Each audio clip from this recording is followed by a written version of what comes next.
Hello students, welcome to well prep education. नमस्कार दोस्तों, स्वागत है एक बार फिर से आप सभी लोगों का वेल प्रेप एजुकेशन में।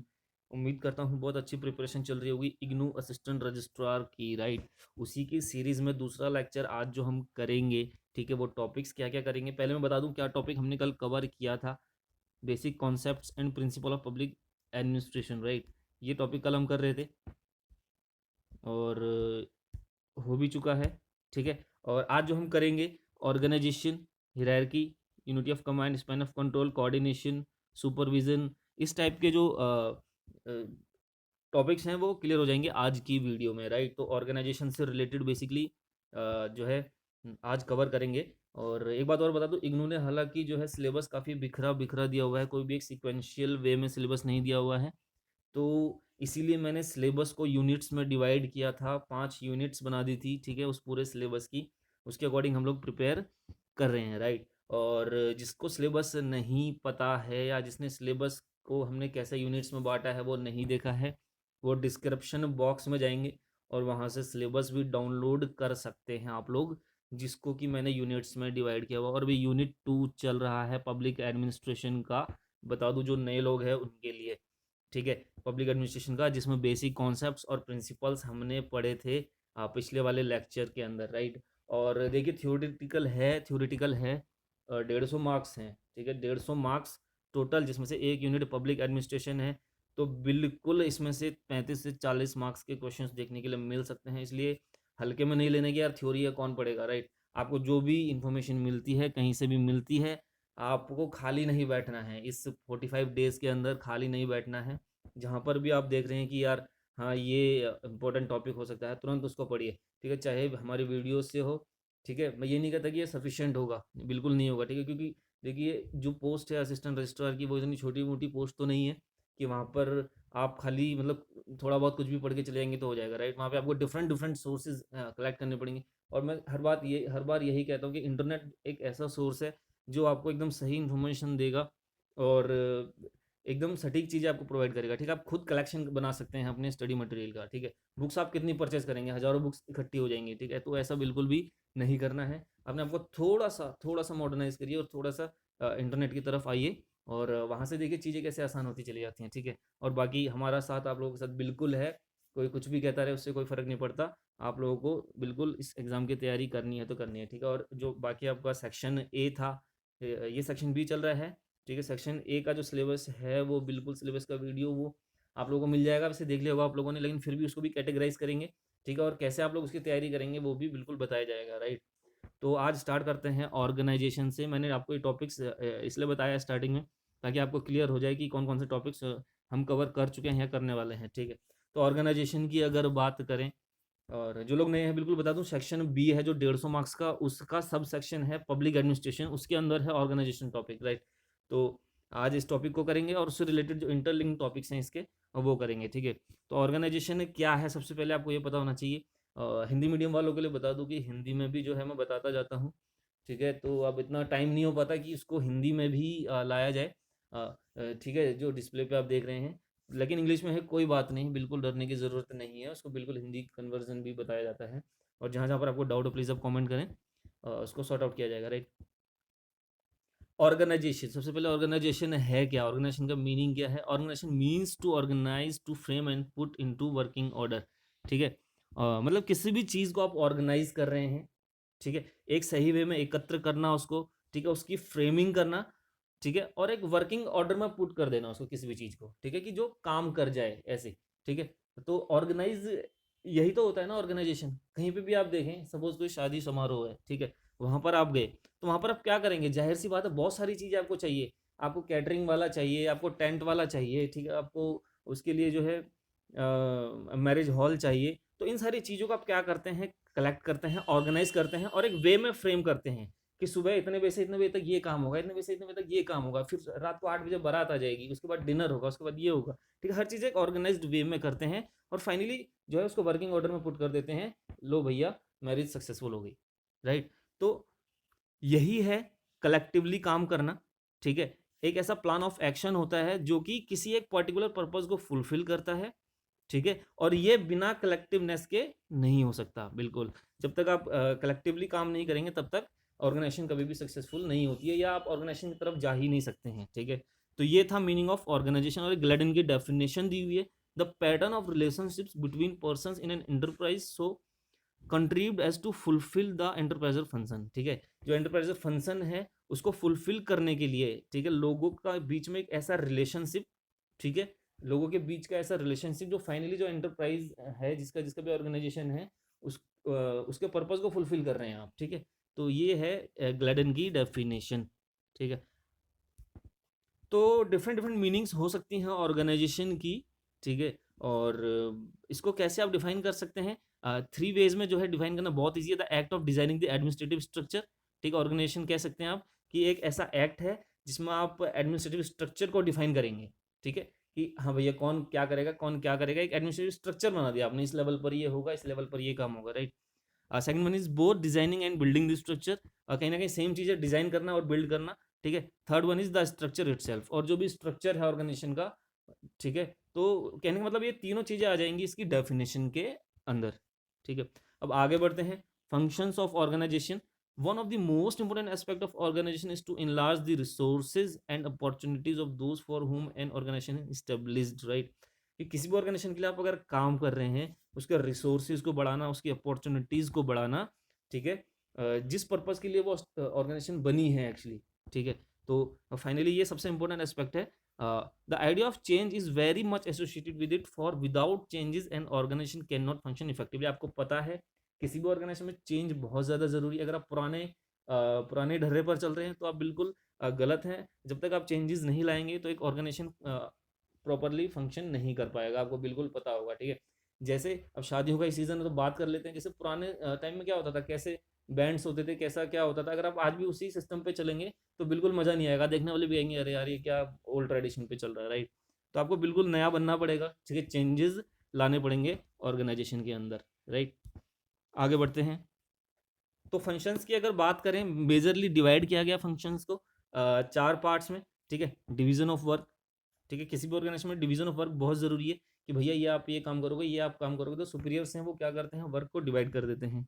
Second one is formulating standard practice, ठीक है, स्टैंडर्ड प्रैक्टिस बहुत ज़्यादा ज़रूरी है। ये नहीं कि आप ओल्ड प्रैक्टिसेस पे चल रहे हैं, ठीक है, टाइम के अकॉर्डिंग आपको अपने आप को चेंज करना पड़ेगा। फॉर एग्जांपल एक गारमेंट्स की कंपनी है, तो वहाँ पर आपको जो है एक ऐसा तरीका सेट करना पड़ेगा कि आप सबसे अलग स्टैंड कर सकें मार्केट के अंदर, राइट। तो स्टैंडर्ड प्रैक्टिस होंगी तभी कर पाएंगे ना। अगर आप आज भी वो पुराने ज़माने की जो है ब्रॉड बॉटम जो ट्राउजर्स होते थे उन्हीं को सेल करते रहेंगे, ऐसा सोचते हैं आप, तो ऐसा बिल्कुल पॉसिबल नहीं है। आप बिल्कुल सर्वाइव नहीं कर पाएंगे मार्केट के अंदर, ठीक है। तो स्टैंडर्ड प्रैक्टिसेस सेट कीजिए, उसके अकॉर्डिंग काम कीजिए। Next one is transmitting decision by setting up a communication system, ठीक है। जो डिसीजन देना है आपने अपने सबॉर्डिनेट्स को, तो उसके लिए एक कम्युनिकेशन सिस्टम प्रॉपरली सेटअप किया जाएगा, उसके थ्रू ही दिया जाएगा, ठीक है। तो ये फंक्शन होना चाहिए, ना कि ये कि ओल्ड पैटर्न्स पे आप सर्वाइव कर रहे हैं। Next one is imparting training. Training जो है किसी भी ऑर्गेनाइजेशन का एक बहुत ही इंपॉर्टेंट पार्ट होता है। तो ऑर्गेनाइजेशन ये भी देखता है कि भैया ट्रेनिंग प्रॉपरली हो रही है नहीं हो रही है, ठीक है। तो प्रॉपर गैप्स के बीच में जो है ट्रेनिंग करवानी चाहिए, ठीक है। तो क्लियर हो गया होगा। अब बात करते हैं टाइप्स ऑफ ऑर्गेनाइजेशन, ठीक है। टाइप्स ऑफ ऑर्गेनाइजेशन, कितने टाइप की ऑर्गेनाइजेशन होती हैं, फॉर्मल और इनफॉर्मल। बेसिकली ये दोनों आपने पढ़नी है इसके अंदर, ठीक है। फॉर्मल से क्या क्लियर हो रहा है आप लोगों को, 11th 12th के जो कैंडिडेट्स हैं, जो स्टूडेंट्स हैं, उनको पता होगा क्या होता है फॉर्मल इनफॉर्मल, ठीक है। बेसिकली देखने से लग रहा है कि फॉर्मल थोड़ा सा अच्छा लग रहा है सुनने में। अगर मैं एक इन दी टर्म्स ऑफ लेमैन बात करूँ, जिसको कुछ भी नहीं पता, जो बिल्कुल भी पढ़ा लिखा नहीं है, ठीक है, अगर एक 8वीं के बच्चे से भी पूछोगे फॉर्मल इनफॉर्मल, तो थोड़ा सा उसको लगेगा हाँ यार फॉर्मल एक अच्छी चीज लग रहा है थोड़ा सा, और इनफॉर्मल थोड़ा सा नेगेटिव वे लग रहा है, ठीक है। तो एक ऑर्गेनाइजेशन के अंदर अगर बात करूँ, एक फॉर्मल ऑर्गेनाइजेशन क्या होता है, इसके अंदर जो है जो प्रॉपर पर्पस होता है वो ऑर्गेनाइजेशन को माइंड में रख के जो है काम किया जाता है, ठीक है। Sets of rules and regulations होते हैं, ठीक है, जिनको ध्यान में रखकर और ऑर्गेनाइजेशन की तरक्की के लिए सोचा जाता है, ऑर्गेनाइजेशन के गोल्स की तरफ सोचा जाता है, इस पर्पज से जो काम किया जाता है, तो वहां पर फॉर्मल ऑर्गेनाइजेशन होता है, ठीक है। In such type of organisation messages are communicated through scalar chain characteristics, ठीक है। स्केलर चेन कैरेक्टरिस्टिक के थ्रू जो है मैसेजेस भेजे जाते हैं अपने सबॉर्डिनेट्स। कहने का मतलब कि जैसे फॉर एग्जांपल मैं कहूँ, किसी भी कंपनी का अगर कोई एमडी है, तो वो डायरेक्टली किसी 4th क्लास के जो है एम्प्लॉय को नहीं दे सकता ना डायरेक्शन, उसके लिए एक लेवल बनाया होगा, ठीक है, प्रॉपर चैनल बनाया होगा, उसके ऊपर उसका कोई सुपरवाइजर होगा, या सीईओ डायरेक्ट नहीं कहेगा ना अरे यार यहाँ पे तो तूने झाड़ू नहीं लगाया, राइट। तो मतलब basically these kind of things कि एक प्रॉपर वे में जो है मैसेजेस ट्रांसमिट होने चाहिए, ये भी फॉर्मल ऑर्गेनाइजेशन ध्यान में रखता है, ठीक है। Next one is work is allotted to each and every individual associate with it. इसके अंदर क्या होता है, वर्क जो है हर एक इंडिविजुअल को एसोसिएट किया जाता है फॉर्मल के अंदर। There is coordination of various activities mean to be perform as to ensure effective functioning of the organisation. ये मैंने पहले ही बता दिया, ऑर्गेनाइजेशन को ध्यान में रखते हुए, ठीक है, एक प्रॉपर वे में काम किया जाता है with desired fix set of rules and regulations. Next one is formal organisation ensures group cohesiveness, ठीक है। फॉर्मल ऑर्गेनाइजेशन जो होता है ग्रुप कोहेसिवनेस को मेंटेन करता है। कोहेसिवनेस इसका मतलब क्या हुआ, कोहेसिवनेस मतलब होता है कि यूनिटी बना के चलना किसी एक पर्टिकुलर गोल की तरफ, ठीक है। तो वो कोहेसिवनेस मेंटेन होनी चाहिए, बिखरे बिखरे नहीं रहना है, यूनाइट होके रहना है, राइट। तो क्लियर हो गया होगा, ये चीज मैंने बार बार बता दी, ठीक है। तो अब इनफॉर्मल ऑर्गेनाइजेशन देखते हैं। इनफॉर्मल ऑर्गेनाइजेशन क्या होता है, इसका कोई भी फॉर्मल सेटअप नहीं होता। बेसिकली अगर मैं बात करूं इनफॉर्मल ऑर्गेनाइजेशन फॉर्मल के अंदर ही सेटअप हो जाता है, ठीक है। जैसे फॉर्मल ऑर्गेनाइजेशन है वहीं पर आपस में लोगों की बॉन्डिंग बन जाती है, तो वहां पर इनफॉर्मल ऑर्गेनाइजेशन भी सेटअप हो जाता है कई बार, ठीक है। इसमें कोई फॉर्मल सेटअप नहीं होता, ठीक है। इसका जो मेन पर्पज होता है वो होता है कि पर्सनल कांटेक्ट को ध्यान में रखना, अपने रिलेशनशिप्स को बना के रखना, ठीक है। तो यहाँ पर कई बार जो है ऑर्गेनाइजेशन के गोल्स को पीछे छोड़ दिया जाता है और खाली पर्सनल सेंटिमेंट्स और जो पर्सनल रिलेशनशिप है उस पर ही फोकस किया जाता है। तो फॉर्मल इनफॉर्मल क्लियर हो गया होगा। ये कुछ डिफरेंसेस हैं, ये आप लोग खुद देखेंगे या मैं बता दूं, चलिए एक बार बता देता हूँ, ठीक है। तो पहला देखिए, role of each member is clearly defined in formal. Formal में हर मेंबर का रोल डिफाइंड है, और यहाँ पर जो है ऐसा कुछ नहीं होता है। एक इंटरपर्सनल रिलेशनशिप्स होती है। मैंने कहा अरे यार आज मेरा मन नहीं कर रहा, साथ में बैठे, चल यार तू मेरा वाला काम तू कर ले, तू शर्ट में बटन तू लगा ले, और मैं अभी थोड़ा सा यार मन नहीं कर रहा मेरा काम करने का, ठीक है। तो ऐसी चीज़ें तो इनफॉर्मल हो जाता है, जहाँ पर ये चीज़ें आ जाती हैं, पर्सनल इंटर रिलेशनशिप्स आ जाती हैं, ठीक है। Next one, tries to fulfil the aims and objectives of organisation. इसका मेन पर्पज होता है ऑर्गेनाइजेशन की एम्स को फुलफिल करना, और इनफॉर्मल साइकोलॉजिकल नीड्स और जो है सोशल स्टेटस को मेंटेन करना ही इसका मेन काम होता है, राइट। नेक्स्ट स्टेबल, ये स्टेबल है, बिल्कुल स्टेबल है, और ये नॉट स्टेबल, ठीक। फॉर्मल ऑर्गेनाइजेशन बिल्कुल स्टेबल रहेगा, सालों साल चलेगा, लेकिन इनफॉर्मल में दरार आ सकती है। Next one is setup controlled by rules regulations. यहाँ पर रूल्स रेगुलेशन से सेटअप होता है, और इनफॉर्मल में बिलीव्स पे चलता है, पर्सनल वैल्यूज पे चलता है, पर्सनल नॉर्म्स पे चलता है, ठीक है। Focus is on work performance. Formal का मेन पर्पज है वर्क परफॉर्मेंस को फोकस करना, और इसका है रिलेशनशिप्स को फोकस करना। रिलेशनशिप मेरी सही होनी चाहिए, राम के साथ मेरी रिलेशनशिप सही बननी चाहिए, तभी कल को मेरे को सपोर्ट करेगा वो, अदरवाइज सपोर्ट नहीं करेगा, राइट। तो आगे बढ़ते हैं, प्रिंसिपल्स ऑफ ऑर्गेनाइजेशन, ठीक है। तो ये लास्ट रहने वाला, लेकिन बहुत ही इंपॉर्टेंट रहने वाला है, इंपॉर्टेंट टॉपिक है, इससे कई क्वेश्चंस बन सकते हैं, राइट। तो 5 प्रिंसिपल्स है, चलिए वन बाय वन डिस्कस करते हैं सभी को, right. First one is principle of hierarchy. Hierarchy क्या होती है, सबसे पहले तो ये है, ठीक है। सिंपल वर्ड्स में बताऊंगा, ज़्यादा डिटेल्ड में नहीं बताऊंगा इसमें, ठीक है। आप इसको पढ़ लीजिएगा, और बाकी जो नोट्स का पीडीएफ है आपके पास वो देख लीजिएगा। This is universally recognise principle of organisation. Hierarchy means the rule or control of the higher over the lower. Simply ये हिरार्की मतलब कि जो ऊपर लेवल पर है, जो इससे पहले भी मैंने आपको बताया ये चीज़, कि जो हायर है वो लोअर को कमांड करेगा, ठीक है। हिरार्की के हिसाब से होगा, ठीक है। मतलब कि हायर का कमांड होगा लोअर के ऊपर, ठीक है। James Mooney and his colleague Rayleigh conceptualized hierarchy as the scalar process. Scalar process है, मतलब कि वन बाय वन, ठीक है, स्टेप बाय स्टेप। ये नहीं कि टॉप वाला एकदम सीधे नीचे वाले को डांटने लग गया और नीचे वाला सीधे ऊपर वाले को डांटने लग गया, अरे भैया ये क्या हो रहा है, ठीक है। एक लेवल बनाया गया है, ठीक है, स्टेप्स बनाए गए हैं, वहाँ पर स्टेप्स जो हैं अथॉरिटी और रिस्पॉन्सिबिलिटी को ध्यान में रखते हुए ही बनाए गए हैं, ठीक है। तो यही कहता है प्रिंसिपल ऑफ हायरार्की। इसके फीचर्स है, administrative functions are divided into groups and sub groups, ठीक है। जो भी एडमिन के फंक्शंस हैं वो ग्रुप्स में डिवाइड होंगे, सब ग्रुप्स में डिवाइड होंगे। Delegated authority at various levels, ठीक है। डिफरेंट डिफरेंट लेवल्स पर डेलीगेशंस होंगी अथॉरिटी की, ठीक है, कि भैया ये इसका ये काम है तो वही काम है, ठीक है, अथॉरिटी दी गई है उसको उस काम की। Next one is commands communication come through proper channel, ठीक है। अगर ऐसा रहेगा, प्रिंसिपल ऑफ हायरार्की रहेगी, तो प्रॉपर चैनल के थ्रू काम होगा, ठीक है। लेकिन अगर ये नहीं रहेगा तो आप समझ सकते हैं कितना हौच पौच रहेगा, कोई कौन किसको ऑर्डर देगा, कौन किसको डायरेक्ट करेगा, बहुत दिक्कत होने वाली है, ठीक है।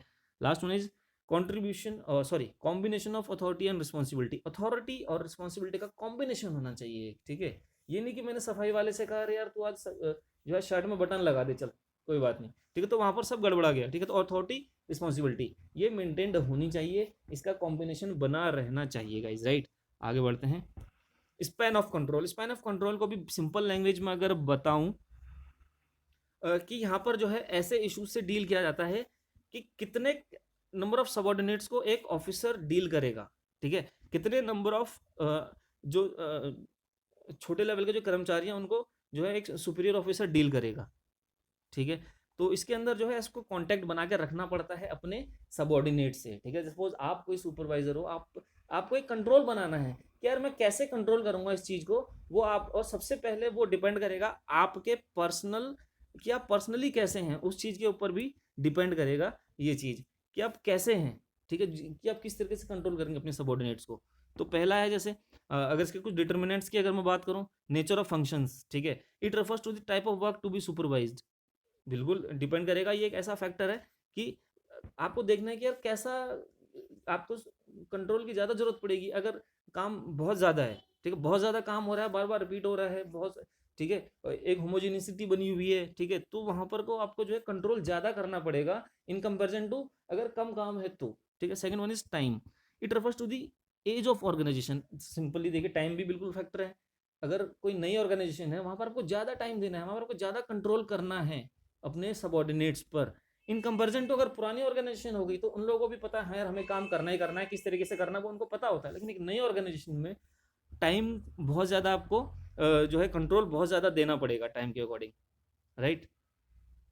और third one is space, space बहुत ज़्यादा ज़रूरी है। अगर आप एक ही छत के अंदर अपने सबॉर्डिनेट्स के साथ काम कर रहे हैं तो बिल्कुल आपका ध्यान ऑटोमेटिकली जाएगा उनकी तरफ, आपको उनको कंट्रोल करना पड़ेगा। लेकिन आप बैठे हैं नोएडा में और कंपनी है आपका उत्तराखंड के अंदर, तो बिल्कुल हो सकता है थोड़ा सा वहाँ पर आपका कंट्रोल कम हो जाए या वहाँ पर कम कंट्रोल की जरूरत पड़े। लेकिन अगर आप सामने बैठे तो बिल्कुल आपकी इच्छा होगी कि यार बिल्कुल देखूं कि क्या चल रहा है ऑर्गेनाइजेशन के अंदर, राइट, तो वहाँ पर आपका कंट्रोल ऑटोमेटिकली बढ़ जाएगा, ठीक है। ये नोट मैंने बताया। सबसे इंपॉर्टेंट चीज जो है कि सुपरवाइजर की कैपेसिटी के ऊपर भी डिपेंड करता है कि वैसे वो कैसे कंट्रोल करता है अपने सबॉर्डिनेट्स को, राइट।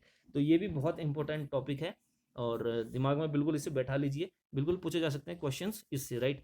कोऑर्डिनेशन की बात करते हैं तो एक अगला प्रिंसिपल है कोऑर्डिनेशन। इसका मतलब क्या है कोऑर्डिनेशन का,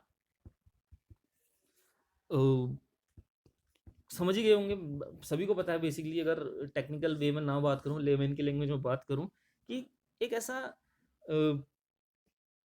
मतलब किसी कॉमन गोल को अचीव करने के लिए आपस में एक ऐसा सामंजस्य बिठा लेना, काइंड ऑफ, ठीक है। It means the process of securing orderly and harmonious relations among all parts of an organisation towards a common goal. एक ऑर्गेनाइजेशन के अंदर जितने भी पार्ट्स हैं, जितने भी सेक्शंस हैं, ठीक है, उनको एक एक ऐसे वे में अरेंज करना ताकि हमारा जो ऑर्गेनाइजेशन का गोल है वो भी अचीव हो जाए, ठीक है।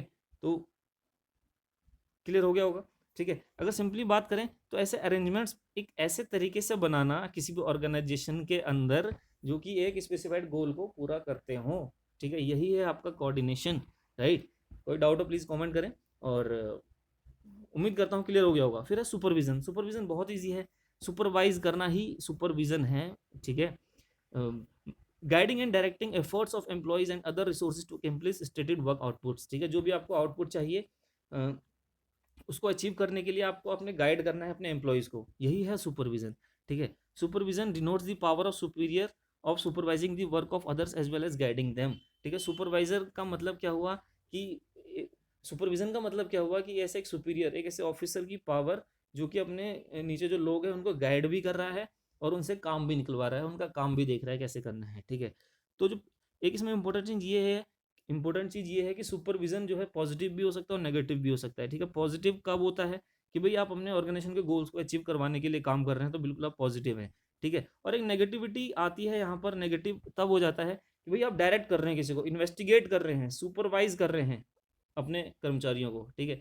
तो ये थोड़ा सा नेगेटिविटी देता है कि यार आपको डायरेक्ट कर रहे हैं, इन्वेस्टिगेट कर रहे हैं उनको, ठीक है, बार बार देख रहे हैं यार यार ये कैसे काम कर रहे हैं, क्या कर रहे हैं करके उनके ऊपर थोड़ा सा स्ट्रिक्ट हो रहे हैं, तो वहाँ पर कोई नेगेटिव भी हो जाता है। और पॉजिटिव इसलिए होता है क्योंकि ये सब जो भी नेगेटिविटी आप फैला रहे हैं, जो भी नेगेटिविटी का आप काम कर रहे हैं, किस लिए कर रहे हो, अपने ऑर्गेनाइजेशन के लिए, अपनी दुकान के लिए, अपने मकान के लिए, अपने बिजनेस के लिए, राइट। आगे last one is unity of command, ठीक है। यूनिटी ऑफ कमांड जो है इसका मतलब क्या है, सिंपल सी बात है, यूनिटी होनी चाहिए कमांड में। यानी कि अगर आप एक एम्प्लॉई हैं तो आप खाली एक सुपीरियर से ही ऑर्डर्स लेंगे, ठीक है। 10 लोग आपको ऑर्डर क्यों करेंगे, आप तो एक ही है ना, आपको एक ही जना ऑर्डर करेगा। लेकिन अगर आपको 10 लोग ऑर्डर कर रहे हैं तो वहाँ पे यूनिटी ऑफ कमांड का जो है मोह भंग हो रहा है, वहां पर वो चीज बिल्कुल भी लागू नहीं हो रही है, right. It means that every employee should be under a single command, ठीक है। हर एम्प्लॉय एक सिंगल कमांड के अंदर होना चाहिए, ठीक है। और इसको जो एडवोकेट किया है हेनरी फेवल ने किया है। बिल्कुल ये क्वेश्चंस, ऐसे क्वेश्चंस भी पूछे जा सकते हैं, क्योंकि आपको पता है 150 नंबर है उसके पास, कुछ भी पूछ सकता है वो, ठीक है। Principle of unity of command को किसने एडवोकेट किया है, उसको कौन लाया, हेनरी फ्योल, ठीक है। उनका कहना है unity of command means that in an organisation one person should be subordinate to only one superior, एक पर्सन खाली एक ही सुपीरियर को सबऑर्डिनेट होगा, ठीक है। And that he should receive order from that superior only, उसी से खाली वो ऑर्डर लेगा। Only in such a case this can there can be no confusion in orders, ऐसे ही केसेस में जब ऐसा होगा तभी जो है कोई कंफ्यूजन नहीं रहेगा, अदरवाइज बहुत कंफ्यूजन हो जाएगा, ठीक है, ऑर्गेनाइजेशन के अंदर। तो ये था यूनिटी ऑफ कमांड, ठीक है, जो कि हमारा क्लियर हो गया। तो ये टॉपिक्स थे, और उम्मीद करता हूँ कि वीडियो अच्छा लगा होगा, ठीक है। नहीं भी लगा होगा तो क्या करना है, अच्छा लगे ना लगे, लेकिन मुझे तो कराना ही है ना। तो जो लोग मुझे पॉजिटिव आउटपुट देते हैं, पॉजिटिव रिस्पॉन्स देते हैं, तो उनके लिए बिल्कुल काम करने को मन करता है। तो ये वीडियो था आज का, और मुझे लगता है कि हो जाना चाहिए ये वाला जो हमारा सेक्शन का जो ये सब सेक्शन है, सेकंड वाला पब्लिक एडमिनिस्ट्रेशन वाला, ये मुझे लगता है 2-3 दिन के अंदर क्लियर हो जाना चाहिए। उसके बाद हम नेक्स्ट अगले सेक्शन पर बढ़ सकते हैं, यानी अगले सब सेक्शन की तरफ बढ़ सकते हैं, ठीक है। और सेक्शन ए का जो सिलेबस है वो भी, उसका भी वीडियो आएगा, और स्ट्रेटेजी भी आएगी कैसे करना है, ठीक है, बेसिकली क्या क्या रहेगा उसके अंदर।